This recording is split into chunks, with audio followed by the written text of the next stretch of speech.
118 centimeters in feet? First of all, we need to know the value of 1 centimeter in feet. It's always 1 centimeter equals 0.03280839895 feet. Now we have to multiply 0.03280839895 by 118.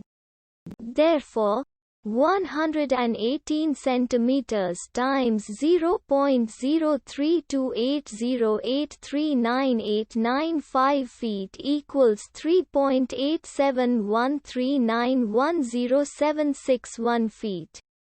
So, in other words, 118 centimeters equals 3.871391076 feet.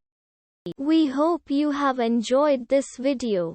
Please like and subscribe to our channel for more videos like this.